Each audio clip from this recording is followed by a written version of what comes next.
Good morning बच्चों। आज की वीडियो में हम बात करने वाले हैं चैप्टर 2 के न्यूमेरिकल्स के बारे में। ये हमारी सेकंड वीडियो रहेगी। पहली वीडियो में हमने कुछ क्वेश्चंस को अटेम्प्ट किया था। आज हम दोबारा से कुछ क्वेश्चंस को अटेम्प्ट करेंगे और देखेंगे कि किस टाइप के बोर्ड में क्वेश्चंस आते हैं। और ये इंपॉर्टेंट क्वेश्चंस है, तो इसका मतलब ये आपके प्री बोर्ड में इंपॉर्टेंट है। तो चलिए बेटा शुरू करते हैं पहले क्वेश्चन से। तो पहले क्वेश्चन क्या कह रहा है आपका, अगर हम पहले से स्टार्ट करें। Represent the cell in which the following reaction take place. Okay, तो सबसे पहले हम क्या करेंगे, इक्वेशन लिखेंगे। हमारा सबसे मेन टास्क होता है बेटा, सबसे पहले आपको इक्वेशन लिखनी होती है, ठीक है। तो सबसे पहले हम इक्वेशन लिखेंगे। इक्वेशन लिखने के बाद जो हमें इक्वेशन में इंफॉर्मेशन गिवन है वो हम लिखेंगे। तो जैसे निकल की कॉन्सेंट्रेशन दे रखी है बेटे हमें 0.1 या 10⁻⁻⁻1 molar.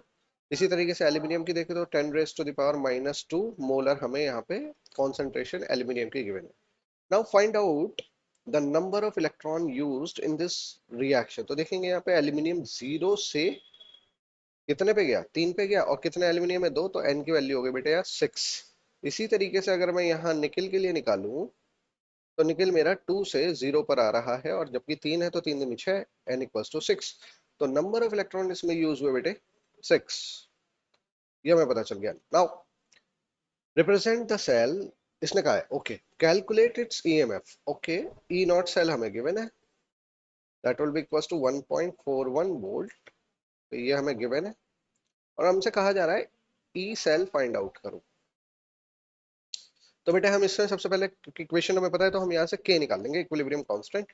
That will be equals to क्या हो जाएगा हमारा प्रोडक्ट, एल्यूमिनियम 3 प्लस का होल स्क्वायर अपॉन में निकल 2 प्लस की क्यूब। अब बेटे यहाँ पे ध्यान में रखने वाली बात यह है, क्योंकि हम यहाँ पे सॉलिड्स की कंसंट्रेशंस नहीं लेते क्योंकि वो कांस्टेंट होते हैं। Now put the value of aluminium and निकल। तो एल्यूमिनियम की बेटे हमें गिवन है 10⁻⁻2 का होल स्क्वायर अपॉन 10⁻⁻1 की क्यूब। तो बेटे यहाँ पे हमारा के बचेगा 10⁻⁻4 divided by 10⁻⁻3, that will be equals to 10⁻⁻1। तो हमारे पास के की वैल्यू आ गई, और लॉग के अगर मैं यहाँ से निकालूं तो लॉग के बराबर आ जाएगा बेटा मेरा -1, क्योंकि लॉग 10 0 होता है। नाउ बेटे अब हमें नर्व्स इक्वेशन कैलकुलेट करनी है।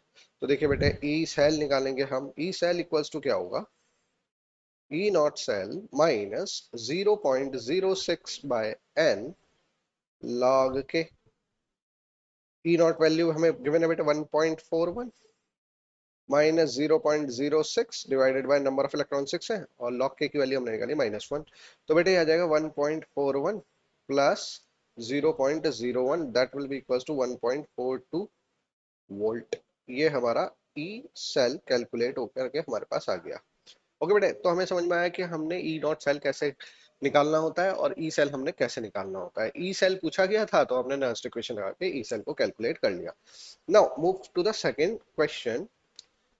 इस क्वेश्चन के अंदर क्या कह रहा है बेटे, तो सबसे पहले देखिए कह रहा है following reaction take place in the cell. ये इक्वेशन हो रही है सेल के अंदर, कैलकुलेट करो डेल्टा जी आर। ओके, तो बेटे सबसे पहले हम इक्वेशन लिख लेंगे।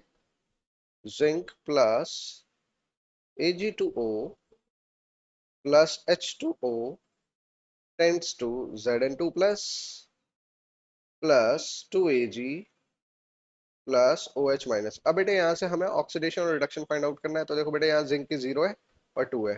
तो जिंक का तो बेटे यहाँ से यहाँ जाने पे क्या हो रहा है, ऑक्सीडेशन होता है, N=2 आ गया। अब बेटे यहाँ पे सिल्वर की है +1। तो बेटे +1 से बेटे ये सिल्वर कहाँ पे जा रहा है हमारा, अगर हम यहाँ देखें तो ये +1 से आ रहा है बेटे 0 पर। तो हम कहेंगे यहाँ पे भी N=2 यूज हुआ, क्योंकि 2 सिल्वर यूज हुआ है। तो N की वैल्यू तो हो गई बेटे हमारे पास 2। ये आ गया बेटा। अब हमारे पास रह गया ई नॉट निकालना। तो देखिए बेटे ई नॉट सेल कैसे निकाला जाता है, तो वो निकलता है बेटे ई cathode minus E of anode. अब बेटे कैथोड होता है ना, वहां पर होता है रिडक्शन। तो बेटे हम यहाँ पे फाइंड आउट करेंगे किसका रिडक्शन हुआ, तो हम कहेंगे कि सिल्वर का रिडक्शन हुआ। तो ये कैथोड है, और जिंक का क्या हुआ, ऑक्सीडेशन। तो ये बेटे बन गया हमारा एनोड। तो ये एनोड हो गया हमारा, और ये हो गया हमारा कैथोड। ठीक है बेटे। तो अगर मैं यहाँ पे वैल्यू देखूं तो मुझे कैथोड की वैल्यू पता है, एनोड की वैल्यू पता है। तो कैथोड में हमारे पास सिल्वर का पोटेंशियल दे रखा है 0.80, जबकि हमारे पास जिंक का है बेटे -0.76। तो टोटल हो क्या आ गया बेटे 1.56 volt. This will be equals to E not cell. ये हमारा क्या आ गया, ई नॉट सेल कैलकुलेट होके आ गया, right. Now we have to calculate delta G not. तो बेटा डेल्टा जी नॉट कैसे निकलेगा, वो निकलता है बेटा minus n F E not cell. तो बेटा हमारे पास क्या है, माइनस एन की वैल्यू कितनी है हमारे पास, 296,500, और ई नॉट की वैल्यू हो गई बेटा 1.56। हम इसे कैलकुलेट करेंगे, लेट मी कैलकुलेट इट कि कितना आता है। तो भाई हम यहाँ पे देख लेते हैं, 1.56 मल्टीप्लाइड बाई 2 मल्टीप्लाइड बाई 96,500, 301,080। तो वैल्यू आ जाती है बेटे माइनस का 301,080 जूल। तो बेटा हमने यहाँ से डेल्टा जी नॉट कैलकुलेट कर लिया है रिएक्शन का। ऐसे हमें कैलकुलेट करना था। और बेटा ध्यान रखेंगे ये डेल्टा जी नॉट ही ना आपका मैक्सिमम वर्क कहलाता है, मैक्सिमम वर्क। अगर वो पेपर में आपसे मैक्सिमम वर्क पूछ ले तो आपको यही निकालना है बेटा, ठीक है। ओके, नेक्स्ट क्वेश्चन की तरफ चलते हैं बेटा। नेक्स्ट क्वेश्चन देखते हैं क्या है हमारा। तो अगर हम नेक्स्ट क्वेश्चन देखते हैं, वो कह रहा है how can you determine limiting molar conductivity for strong electrolyte and weak electrolyte. तो बेटा देखिए बहुत सिंपल सा क्वेश्चन है। वो जानना चाह रहा है कि आप स्ट्रॉन्ग इलेक्ट्रोलाइट और वीक इलेक्ट्रोलाइट की molar conductivity at infinite dilution कैसे कैलकुलेट करोगे। तो चलिए बेटा लिख देते हैं इसका। तो अगर हम देखें तो for weak electrolyte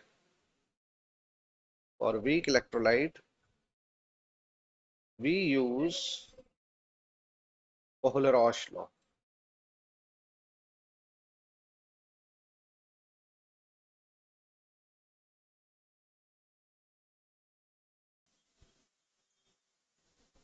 limiting molar conductivity, ठीक है बेटे। तो यहाँ पे आपको ये ध्यान रखना है कि कोलार्स लॉ लगा के आपको वीक इलेक्ट्रोलाइट की निकालनी है, ठीक। तो देखिए कैसे निकालते हैं हम, ऐसे निकालते हैं, molar conductivity at infinite dilution will be equals to number of positive ion and then उसकी conductivity plus negative ion and then उसकी मोलर कंडक्टिविटी। तो ये कहलाती है हमारी molar conductivity at infinite dilution for weak electrolyte. Now for strong electrolyte, for a strong electrolyte we use Debye-Huckel Onsager equation। Onsager equation वो क्या कहती है, मोलर कंडक्टिविटी अगर आपको निकालनी है तो molar conductivity at infinite dilution minus B under root C, ये स्ट्रॉन्ग इलेक्ट्रोलाइट के लिए जाती है। नाउ नेक्स्ट क्वेश्चन पे चलते हैं बेटे। नेक्स्ट क्वेश्चन क्या कहता है, ओके सो नेक्स्ट क्वेश्चन में हमारे पास आता है, ये क्वेश्चन दिया हुआ है हमें। कह रहा है क्रोमियम मेटल को इलेक्ट्रोप्लेट किया गया, यानी कि फैराडे लॉ वाला क्वेश्चन है, in acidic solution containing CrO3 according to the following equation. तो सबसे पहले बेटे आप क्या करोगे, इक्वेशन लिख दो, ठीक है। 6H plus 6 electron tends to Cr plus 3H2O। तो बेटे यहाँ पे ना इंपॉर्टेंट बात ये है कि हमें इलेक्ट्रॉन हमें गिवन है, तो ये n की वैल्यू हो गई हमारे पास 6, ठीक है बेटे। Calculate how many gram of chromium will be electroplated by इतने कूलाम।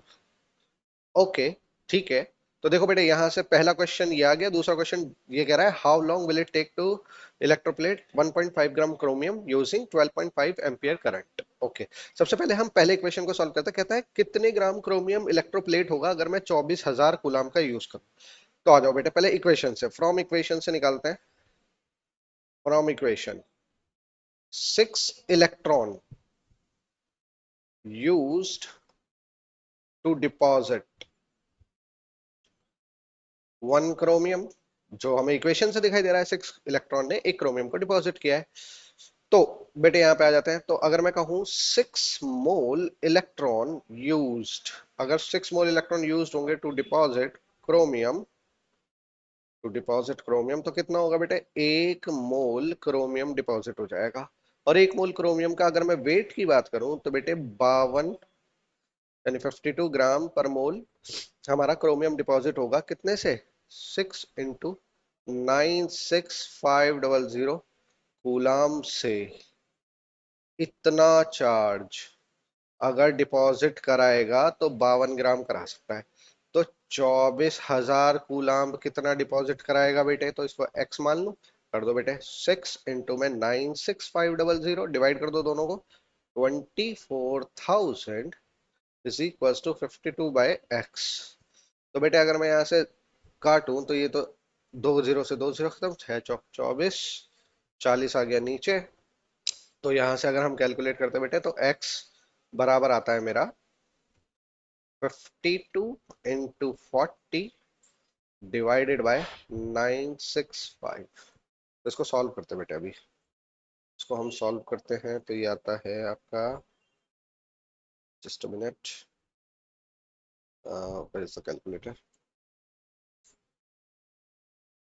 52 × 40 divide by 965। तो बेटे ये आता है हमारे पास डिपॉजिटेड 2.15 ग्राम।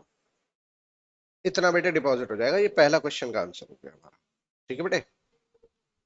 अब वो दूसरे में क्या कह रहा है, how long will it take, यानी कि पूछ रहा है टाइम कितना लगेगा अगर मुझे डिपॉजिट करनी है क्रोमियम को 1.5 ग्राम, और करंट मुझे दे रखा है 12.5 एम्पियर।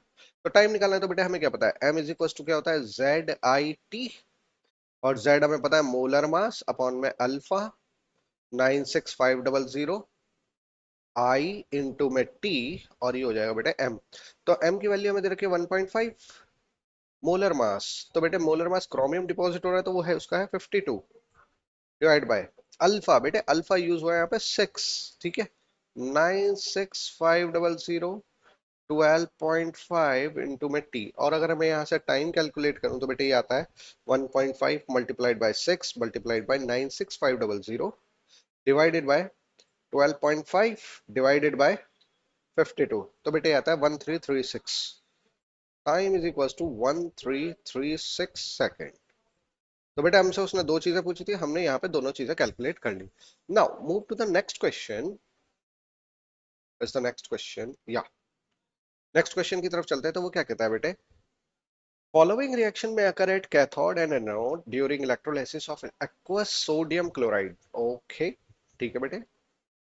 तो बेटे कैथोड की रिएक्शन दे रखी है और एनोड की वैल्यू दे रखी है।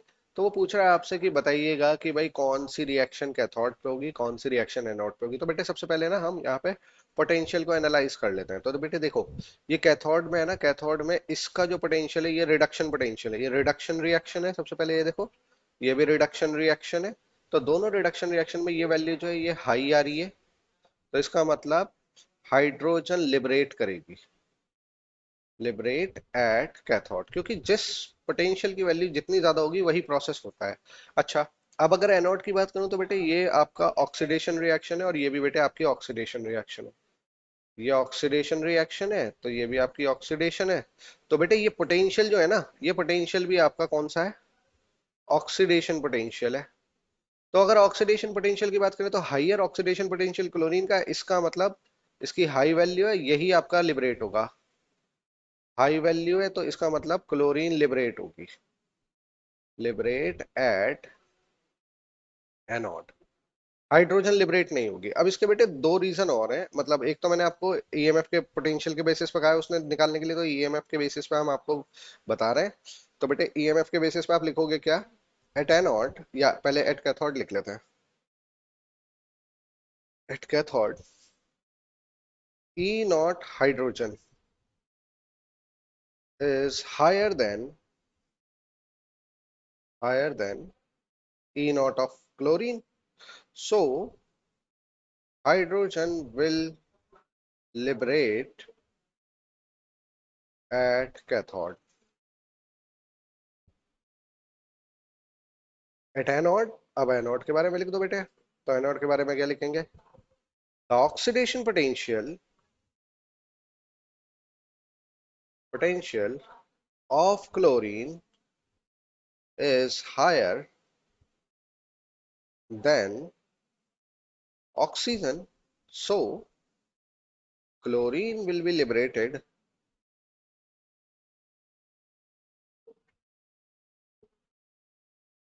at anode। तो बेटे ऐसे आपको इसमें कैलकुलेट करना था, कैथोड फाइंड आउट करना था, एनोड फाइंड, बस आपको रिडक्शन या ऑक्सीडेशन पोटेंशियल को एनालाइज करना है। अगर रिडक्शन पोटेंशियल की वैल्यू हाई होगी तो इसका मतलब रिडक्शन होगा, अगर ऑक्सीडेशन पोटेंशियल की वैल्यू हाई होगी तो इसका मतलब ऑक्सीडेशन होगा। तो ये था इस क्वेश्चन में। चलो बेटे नेक्स्ट क्वेश्चन देखते हैं क्या कहता है। नेक्स्ट क्वेश्चन है हमारे पास ये, इस क्वेश्चन में क्या कह रहा है बेटे, write cell reaction and calculate EMF of the cell. Okay, सबसे पहले सेल लिख लेंगे बेटे। सेल रिप्रेजेंटेशन देखिए SN/SN2 plus salt bridge H plus oblique H2, ये हमारे पास सेल। ठीक है बेटे, इसकी कंसंट्रेशन गिवन है 4 × 10⁻³ और बेटे इसकी दे रखी है बेटे 0.02, तो इसको मैं 2 की पावर में लिख देता हूँ, 2 × 10⁻⁻² मोलर। ये हाइड्रोजन की कॉन्सेंट्रेशन है, ये टिन की कॉन्सेंट्रेशन है। तो सबसे पहले हम इक्वेशन बनाएंगे। तो बेटे जो लेफ्ट में लिखे हैं दोनों तरफ, उन्हें लेफ्ट को लेफ्ट में लिख दो। तो बेटे क्या बनेगी, Sn plus H positive tends to SN2 plus plus hydrogen. तो बेटे यहाँ पे चार्ज बैलेंस कर लेते हैं। तो यहाँ पे चार्ज बैलेंस हो गया हमारा। तो N की वैल्यू कितनी आई बेटे, 0 से 10 कितने पे जा रहा है, 2 पे, और हाइड्रोजन +1 से कितने पे आ रहा है, 0 पर। तो N की वैल्यू बेटे हमारे पास आ गई 2। ठीक है बेटे, नाउ K फाइंड आउट करेंगे यहाँ से। तो K भी यहीं पे हाथ के हाथ निकाल लो। तो आ गई SN2 plus concentration upon H plus का स्क्वायर। तो बेटे Sn की वैल्यू है 4 × 10⁻³ और ये हो जाएगा बेटे 2 × 10⁻² का whole square, that will be equals to 4 × 10⁻³ upon में 4 × 10⁻⁻4, दैट विल इक्वल्स टू 10। तो ये K की वैल्यू आ गई बेटे, और log K क्या होगा हमारा, तो मैं यहाँ निकालू तो वो 1 आ जाएगा। तो बेटे हमें log K भी पता चल गया। Now calculate E not cell. तो बेटे सबसे पहले हम ई नॉट सेल निकाल लेंगे अब यहाँ पर, क्योंकि हमने बाकी सब चीजें निकाल ली है। तो वो क्या होगा, ई cathode minus E of anode. तो बेटे देखिएगा, कैथोड हमारा हाइड्रोजन, हाइड्रोजन का ईएमएफ होता है 0, और टिन का दे रखा है बेटे माइनस का 0.14। तो हमारे पास ई नॉट सेल आ जाएगा 0.14 वोल्ट। ये आ गया बेटे हमारा ई नॉट सेल। तो अब हम यहाँ से ई सेल कैलकुलेट करेंगे, that will be equals to E not cell minus 0.06 by n की वैल्यू कितनी है बेटे, 2, लॉग के की वैल्यू हमें पता है 10 है। चलो अभी नहीं रखते, अभी रख देंगे इसके बाद में। 0.14 माइनस 0.06/2, और लॉग के की वैल्यू आपने 1 निकाली है बेटे पूरी की पूरी। तो हम क्या करेंगे, 0.14 minus 0.03, that will equals to 0.11 volt, that will be your E cell. तो बेटे ऐसे आपको ई सेल कैलकुलेट करना था, जो हमने यहाँ पे कैलकुलेट कर लिया। तो सबसे पहले बेटे आपको इक्वेशन बनानी थी, नंबर ऑफ इलेक्ट्रॉन्स यूज्ड कितने हुए वो कैलकुलेट करना था, देन उसके बाद आपने ये देखना था कि के क्या है, और ईएमएफ कैलकुलेट कर लिया हमने। ठीक है, नेक्स्ट क्वेश्चन की तरफ चलते बेटे। नेक्स्ट क्वेश्चन क्या कहता है हमारा, नेक्स्ट कहता है give reason on the basis of E not value oxygen gas liberated at anode, but it is Cl2 gas which is liberated in the electrolysis of aqueous NaCl। तो बेटा इसका answer लिख देते हैं हम। वो कहना चाह रहा है कि ऑक्सीजन लिबरेट होनी चाहिए एनोड पे, बट क्लोरीन लिबरेट हो रही है, क्यों हो रही है। तो इसके बेटे दो आंसर है, अगर पेपर में क्वेश्चन आ जाता है तो आप इसके दो आंसर लिखेंगे। First, chlorine is kinetically stable product, kinetically stable product. एक तो ये कि काइनेटिकली स्टेबल का मतलब होता है जल्दी बनना। ठीक है, दो तरह की स्टेबिलिटी होती है बेटे, एक थर्मोडायनेमिक्स और एक काइनेटिक। तो क्लोरीन यहाँ पे जल्दी बनता है, इसलिए क्लोरीन काइनेटिकली स्टेबल है, तो वो पहले निकलता है। ठीक है, दूसरी, द पोटेंशियल रिक्वायर, या ओवर चार्जिंग पोटेंशियल भी कह सकते हो, या रिक्वायर्ड पोटेंशियल भी कह सकते हो, तो आपकी मर्जी जो है। क्लोरीन ओवर पोटेंशियल इज, या क्लोरीन ऐसे लिखता है, chlorine charging potential is lower than oxygen. ये बेटा दो रीजन होता है कि आपका जो रिचार्जिंग रिचार्जिंग पोटेंशियल, ठीक है, क्लोरीन रिचार्जिंग पोटेंशियल जो होता है ऑक्सीजन से कम होता है क्लोरीन का। ठीक है बेटे, ये दो रीजन लिख देना, आप आंसर आ जाएगा। नेक्स्ट क्वेश्चन देखो बेटे क्या कह रहा है, conductivity of CH3COH decreases on dilution. Conductivity नहीं बेटे, गलत है क्वेश्चन, ये क्वेश्चन गलत है, स्टेटमेंट इज रॉन्ग। बढ़ती है बेटे, घटती नहीं, स्टेटमेंट इज रॉन्ग। तो यहाँ पे गड़बड़ है, तो ये हमारी स्टेटमेंट गलत दी हुई है। ठीक है, नेक्स्ट क्वेश्चन पे आते हैं बेटे। नेक्स्ट क्वेश्चन देखते हैं, नेक्स्ट क्वेश्चन क्या कहता है हमारा। तो हमारा जो नेक्स्ट क्वेश्चन है वो कहता है the cell in which the following reaction take place, एक सेल गिवन है जिसकी इक्वेशन हमें गिवन है 2Fe3 plus plus 2i minus tends to 2Fe2 plus plus i2। ठीक है, तो उसका ई नॉट सेल हमें दिया हुआ है। नाउ अब हम इसमें देखते हैं कि हमारे पास इक्वेशन गिवन है, ई नॉट सेल गिवन है। बेटा हमें इसका तो हम यहाँ पे लिख देंगे कि हमें ई नॉट सेल कितना गिवन है, इसका 0.236 वोल्टेज। ठीक है, कह रहा है कैलकुलेट करो standard Gibbs energy of the reaction, यानी कि डेल्टा जी पूछ रहा है, निकाल के दिखाओ डेल्टा जी क्या होगी। गिब्स एनर्जी मैक्सिमम वर्क नहीं कहा है, तो बेटे डेल्टा जी बराबर तो हमारा क्या होता है, minus n F E cell. तो सबसे पहले आपको ई सेल कैलकुलेट करना है। अब बेटे यहाँ पे एक चीज का ध्यान देना, ई नॉट सेल क्यों लिखा है बेटे, ये ई सेल आएगा हमारे पास, ई सेल लिखना है हमें यहाँ पे। ठीक है, अब यहाँ पे हमें एक चीज का ध्यान रखना है कि ई सेल कैलकुलेट करना है और ई सेल के लिए कंसंट्रेशन का होना बहुत जरूरी है। चलो पहले अभी देखते हैं, पहले इक्वेशन बनाते हैं बेटे, अभी तो आपको पता चल जाएगा। देखो बेटे ये 3 से कितने पे जा रहा है, 2 पर। तो यहाँ पे नंबर ऑफ इलेक्ट्रॉन कितने यूज हुए, बेटा आप कहोगे इसके अंदर नंबर ऑफ इलेक्ट्रॉन यूज हुए 2। और देखो बेटा ये -1 से कितने पे जा रहा है, 0 पर। कितना आयोडीन है, 2 आयोडीन है, तो इसमें भी कितने इलेक्ट्रॉन यूज हुए, n इक्वल्स टू 2। तो हमारे पास n इक्वल्स टू 2 आ गया बेटा। k निकाल लो बेटे इसका, k बराबर क्या होगा, तो आप कहेंगे Fe2 प्लस का square upon, okay, I minus का स्क्वायर एंड Fe3 प्लस का स्क्वायर। ये हमारे पास क्या है, लेकिन हमें यहाँ पे देखो बेटे, हमें ना यहाँ पे कॉन्सेंट्रेशन नॉट गिवन, यहाँ पे किसी की भी कॉन्सेंट्रेशन नहीं गिवन है, नॉट गिवन।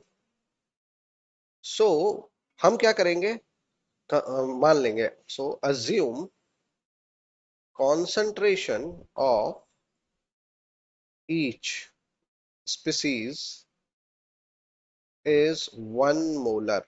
बेटे आप इसको वो कर लो, मान लो। ठीक है, तो जैसे ही मानेंगे तो के की वैल्यू क्या आ जाएगी, के विल बी 1। ठीक है बेटे, और लॉग के कितना आ जाएगा, लॉग के इक्वल्स टू 0। बेटे ये बात ध्यान में दे, बस ये इंपॉर्टेंट था इसमें कि अगर कंसंट्रेशन ना गिवन हो ना, तो हम सबकी स्पीसीज की वैल्यू कितनी मान लेते हैं, 1 मान लेते हैं। ठीक है, ओके। नाउ एन की वैल्यू पता है, ई नॉट सेल निकालेंगे, ओ सॉरी ई सेल निकालेंगे, ई नॉट सेल गिवन है। तो E not cell minus 0.06 by N log K, और लॉग के की वैल्यू भी आपने 0 कैलकुलेट की है, तो हमें क्या पता चला कि जो ई सेल है वही हमारा क्या बन जाएगा, E not cell that will be equals to 0.236 voltage. ये आ गया हमारा ई सेल।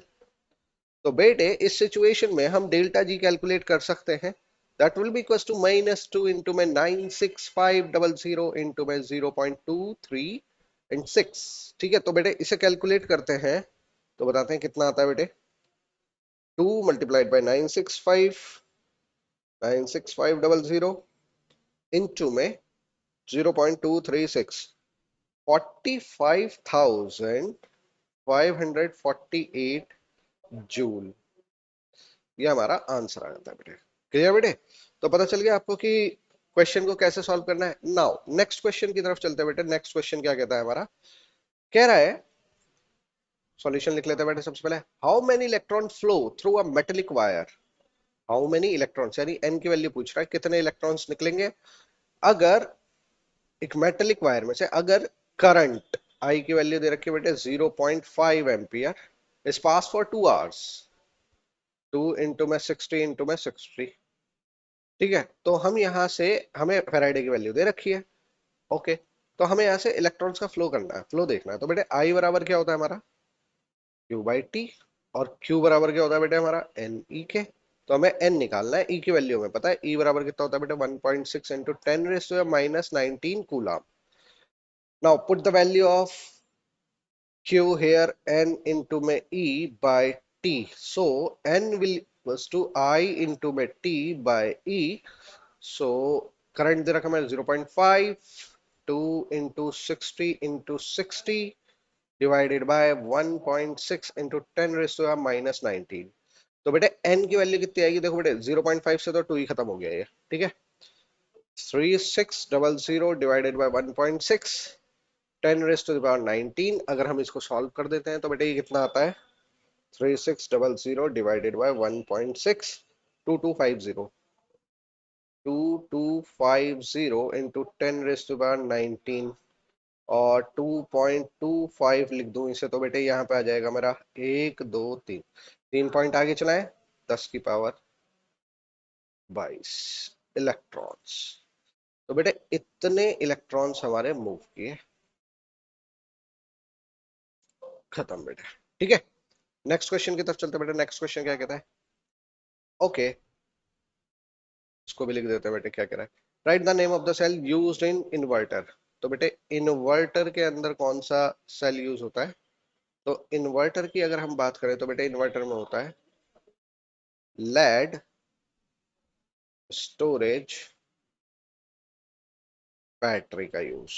और अगर हम इसकी रिएक्शन की बात करें तो इसने कहा लेड स्टोरेज की रिएक्शन लिखो, तो बेटे एट एनोड पे कौन सी रिएक्शन होती है, तो बेटा एनोड पे लिखेंगे, एनोड में लेड सल्फेट से रिएक्शन करता है और PbSO4 बना के 2 इलेक्ट्रॉन रिमूव कर देता है। अब PbO2, अच्छा कैथोड हो गया, सॉरी एनोड हो गया, अब कैथोड पे आता है। कैथोड पे क्या होता है, PbO2 सल्फेट से रिएक्शन करता है, +4H प्लस से रिएक्शन करता है, +2 इलेक्ट्रॉन टेंड्स टू, यहाँ पे फिर से PbSO4 बनता है, +2H2O बनते हैं। ठीक है बेटे, तो ये हमारी एनोड और कैथोड पे रिएक्शंस होती हैं। तो बेटे ये आपका अगर पेपर में आ जाता है तो आपको इसे ऐसे लिखना है। क्लियर, नेक्स्ट क्वेश्चन पे चलते हैं बेटे। नेक्स्ट क्वेश्चन क्या कह रहा है, calculate the degree of dissociation. Okay, degree of dissociation का मतलब अल्फा पूछ रहा है आपसे of acetic acids if it's molar conductivity is इतना। ओके, तो मोलर कंडक्टिविटी एक पर्टिकुलर कंसंट्रेशन पे दे रखी है 39.05 साइमन सेंटीमीटर स्क्वायर पर मोल कंसंट्रेशन के साथ है। ठीक है, ओके, हमें गिवन क्या है, तो हमें गिवन है लैम्डा H प्लस 349.6 और lambda CH3COO minus, that will be equals to 40.9। Now alpha calculate करने के लिए मुझे क्या चाहिए होता है, molar conductivity at particular concentration upon molar conductivity at infinite dilution. तो मेरा मेन टास्क है मुझे ये फाइंड आउट करना है कि अगर मैंने मोलर कंडक्टिविटी इनफाइनाइट डाइल्यूशन पे निकाल ली तो अल्फा मेरा कैलकुलेट करना आसान हो जाएगा। तो बेटे अब हम इसे निकालेंगे कैसे, तो देखो बेटे कैसे निकालनी है इसको। तो हम क्या करेंगे, molar conductivity at infinite dilution पे कैलकुलेट करेंगे CH3COH की। तो CH3COH किस में टूटेगा, इसमें टूटेगा, CH3CO माइनस और एक H प्लस निकलेगा। तो बेटे यहाँ पे इसकी वैल्यू रखेंगे तो 40.9 और इसकी वैल्यू रखेंगे 349.6। इसको कैलकुलेट करेंगे तो बेटे ये देगा 390.5 साइमन सेंटीमीटर स्क्वायर पर मोल। ना बेटे कैलकुलेट कर लो, अल्फा इज इक्वल टू क्या होगा, तो अल्फा बेटे हमारा 39.05 डिवाइडेड बाय 390.5। तो अगर मैं यहाँ से देखूँ तो बेटे यहाँ से हटाएंगे तो 2 जीरो यहाँ, एक हटाएंगे तो 1 जीरो यहाँ, काट दो इसे, तो 1/10 आ गया, that will be equal to 0.1 और 10%। ये आंसर हमारा अल्फा आ गया। तो हमने हमसे पूछा था कैलकुलेट करो अल्फा कितनी वैल्यू है, तो आप अल्फा लिख के आएंगे 0.1 वैल्यू जो कि 10% को रिप्रेजेंट कर रही है। ओके बेटे, चलो नेक्स्ट क्वेश्चन की तरफ चलते बेटे। नेक्स्ट क्वेश्चन देखते हैं कि हमारा नेक्स्ट क्वेश्चन क्या पूछा जा रहा है हमसे, तो हम नेक्स्ट क्वेश्चन को भी एनालाइज कर लेते हैं। Okay, calculate the mass of silver deposit. Okay, deposition का है, इसका मतलब फेराडे लगेगा इसमें। ठीक है, ओके, तो बेटे यहाँ पे हमें क्या निकालना है, मास ऑफ सिल्वर डिपॉजिट कितना हुआ। तो बेटे सिल्वर की बात हो रही है ना, और AgNO3 दे रखा है, तो बेटे AgNO3 को तोड़ लो पहले। AgNO3 किस में टूटेगा, Ag प्लस NO3 माइनस, तो बेटे इसका अल्फा हो गया 1, क्योंकि इस पे चार्ज कितना है, 1 पॉजिटिव है और 1 ही नेगेटिव है। करंट कितना दिया हुआ है बेटे, 2 एम्पियर, और टाइम कितना दिया हुआ है बेटे, 15 मिनट। तो 15 को 60 से मल्टीप्लाई करके सेकंड, 15×6 = 90, 900 सेकंड दिया हुआ है टाइम। ओके बेटे आ जाओ, अब मास डिपॉजिटेड जो है वो निकाल लो। M बराबर क्या होता है, ZIT के, और Z बराबर क्या होता है बेटे, मोलर मास, जो भी हमारी मेटल डिपॉजिट होगी उसका, इनटू में अल्फा इंटू में 96500। आई बराबर क्या होगा बेटे, आई हमें दिया हुआ है, टाइम भी हमें दिया हुआ है, एम भी हमें दिया हुआ है, एम नहीं निकालना है, एम तो हमें, ठीक है। तो मोलर मास कितना गिवन है बेटे, 108। अल्फा कितना हो गया, 1, 96500। आई की वैल्यू दे रखी बेटे 2, और टाइम दिया हुआ है बेटे 900 सेकेंड। तो दो जीरो से तो बेटे दो ही जीरो उड़ा दी मैंने इसकी, ठीक है बेटे। तो ये हो जाएगा 16, 216 डिवाइडेड बाय 965। तो बेटे इसको हम सॉल्व कर लेते हैं, देखते हैं कितना आंसर आ रहा है। 216 डिवाइडेड बाय 965, 0.223। ये वाली आ रही है बेटे 0.223 ग्राम। ये हो गया हमारा आंसर बेटे, ओके। चलो बेटे नेक्स्ट क्वेश्चन देखते हैं क्या कहता है। In a galvanic cell the following cell reaction occur. कौन सी रिएक्शन हो रही है, zinc plus 2Ag plus tends to Zn2 plus 2Ag, ये हमें दिया हुआ है, और इसका ई नॉट सेल दे रखा है हमें, that will be equals to 1.56 volt, okay. कह रहा है is the direction of flow of electron from zinc to silver, silver to zinc, okay. तो बेटे ये तो बहुत सिंपल सा है। सॉल्यूशन में अगर हमें निकालना है तो मैं इसका पहले का सॉल्यूशन लिख देता हूँ बेटे। तो हम इसका सॉल्यूशन यहीं से लिखते हैं। पहला क्वेश्चन का सॉल्यूशन क्या होगा बेटे, यहाँ पे ध्यान दो बेटे, Zn का क्या हो रहा है, ऑक्सीडेशन, जिंक शो ऑक्सीडेशन, और ऑक्सीडेशन का होता है बेटे एनोड पे, टेक प्लेस एट एनोड। और इलेक्ट्रॉन का फ्लो कहां से होगा बेटे, इलेक्ट्रॉन फ्लो करेगा from from anode to cathode, to cathode. So electron का फ्लो कहां से कहां होने लगेगा बेटे, फ्रॉम जिंक टू सिल्वर, ठीक है बेटा, पहला का आंसर आ गया। How will concentration of zinc plus and Ag plus ion will be affected when the cell functions. Okay बेटे, देखिए ये थोड़ा सा ट्रिकी क्वेश्चन है, इसको समझ लो बेटे। हमें क्या पता है, ई सेल किसके बराबर होता है बेटे, E not cell minus 0.06 by N log. अब बेटे यहां जो है ना के की वैल्यू फाइंड आउट करो। लॉग के अगर मैं इस इक्वेशन के लिए निकालूं तो वो ये हो सकता है Zn2 plus oblique Ag plus का होल स्क्वायर, ठीक है बेटे, इसके अलावा नहीं हो सकती। अब बेटे ध्यान से सुनना, यहाँ इंपॉर्टेंट बात जो है वो समझाने वाली बात, देखो बेटे अगर मैंने जिंक की कॉन्सेंट्रेशन इंक्रीज करी तो बेटे लॉग की वैल्यू इंक्रीज हो जाएगी। सपोज करो मैंने यहाँ 100 रख दिया, तो प्लस की वैल्यू आ जाएगी जो कि माइनस होकर के ई नॉट में से माइनस होगी, सेल कम हो जाएगा। तो ईएमएफ ऑफ सेल डिक्रीज होगा अगर मैंने जिंक की कॉन्सेंट्रेशन बढ़ा दी तो, ठीक है बेटे। इसको आप ऐसे भी कर सकते हो कि अगर मैं यहाँ लिख के दिखा रहा हूँ बेटे, Zn2 प्लस की वैल्यू को मैं 100 मान लूं, ठीक है। तो यहां से लॉग की वैल्यू जो आएगी वो कैलकुलेट करूं लॉग 100, तो बेटे ये 2 के बराबर आएगी, और 2 की जब यहाँ मल्टीप्लाई होगी इससे तो ये माइनस का 0.12 बन जाएगा, जो कि ई नॉट में से घटेगा, ठीक। तो आपको ये देखना है कि ये वैल्यू जो ना कभी भी बड़ी नहीं आनी चाहिए। अगर ये बड़ी आएगी वैल्यू तो इसका मतलब वो ई नॉट में से घटेगी, और ई नॉट कम हो जाएगा तो ई सेल अपने आप कम होगा। पहली बात तो ये है। नाउ अगर मैं सिल्वर की कॉन्सेंट्रेशन को इंक्रीज करूं, ठीक है बेटे, अगर मैंने यहाँ 100 रख दिया तो बेटे 100 तो ऊपर जाएगा, माइनस की पावर बनेगी, माइनस माइनस प्लस हो जाएंगे, ई सेल बढ़ जाएगा। तो बेटे ध्यान से सुनना, इसको दूसरा कलर से ले रहा हूं बेटे, मैं सिल्वर की बात कर रहे हैं। अगर सिल्वर की कॉन्सेंट्रेशन आप इंक्रीज करोगे तो ईएमएफ ऑफ पोटेंशियल जो है ना वो इंक्रीज करेगा। ये बात आपने ध्यान रखनी है बेटे, सिंपल सी बात है, पेपर में आ जाता है ये क्वेश्चन, इसलिए बताऊं मैं आपको।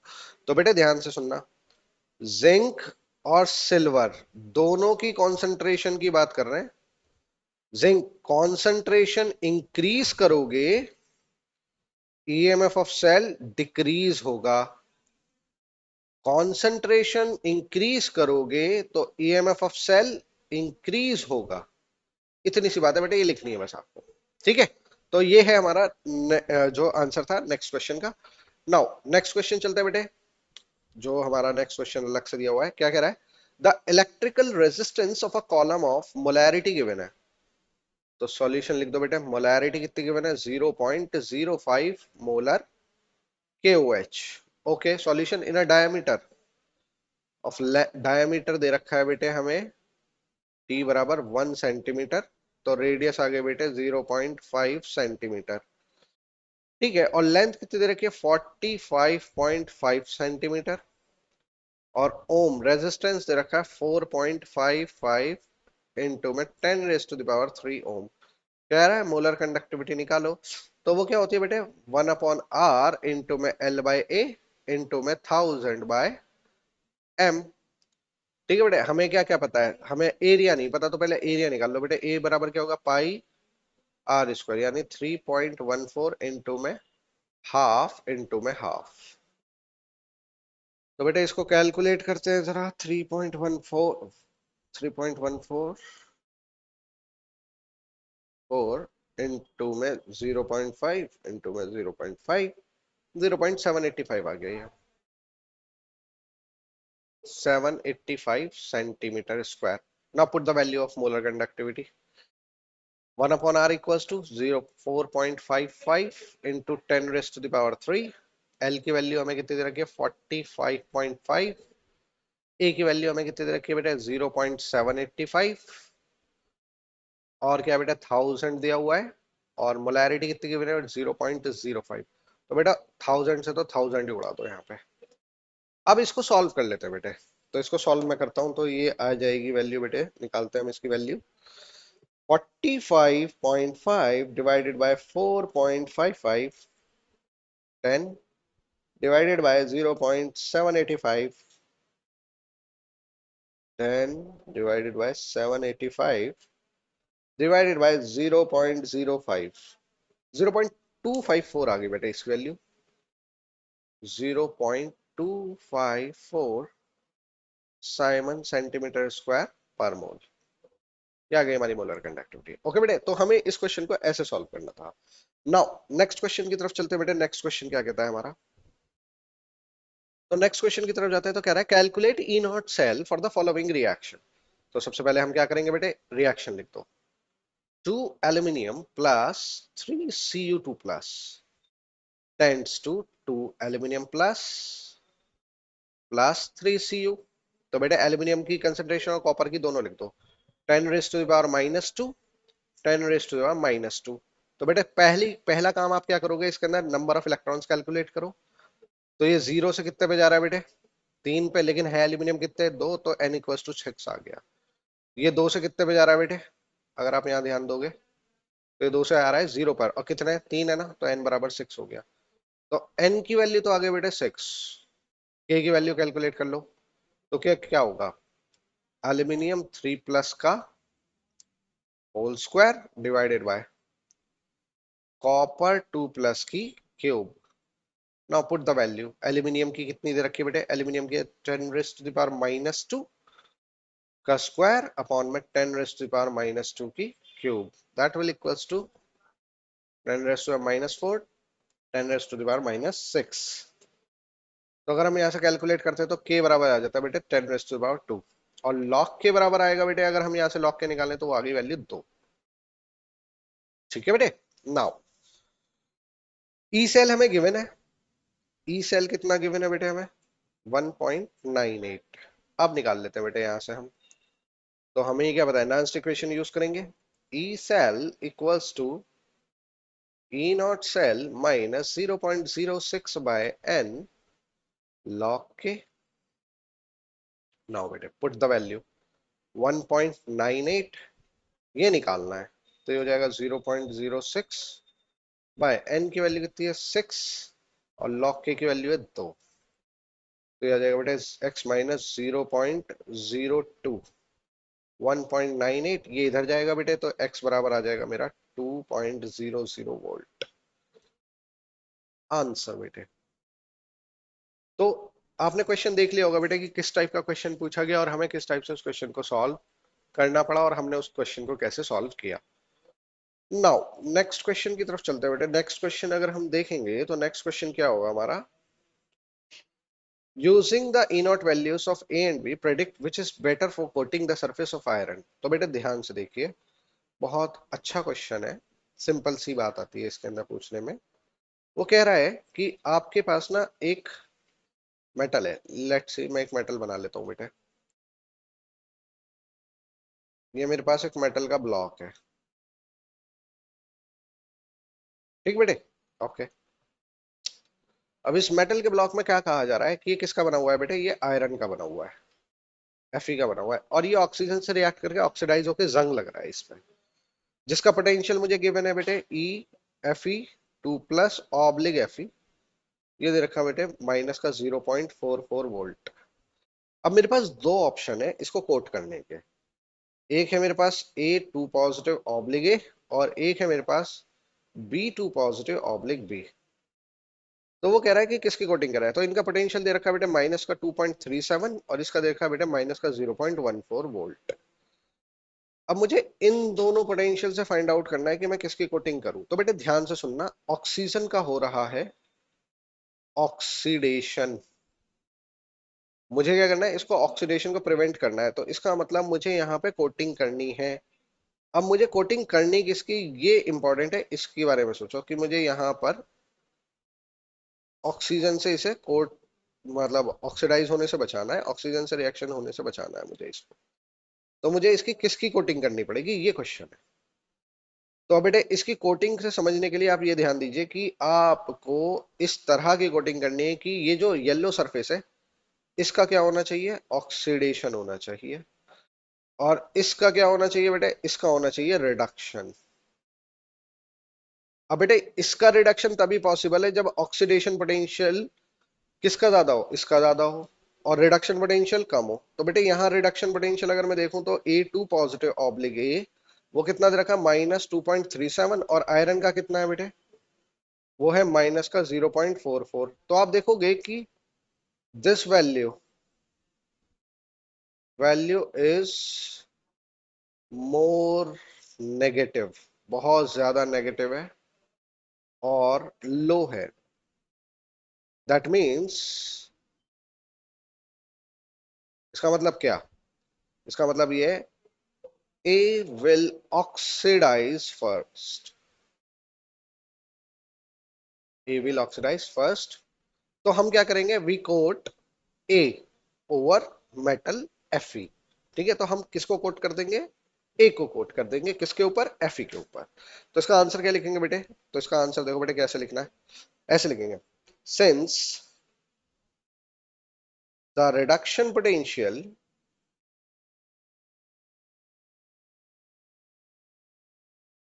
of A is lower than Fe, so it will oxidize first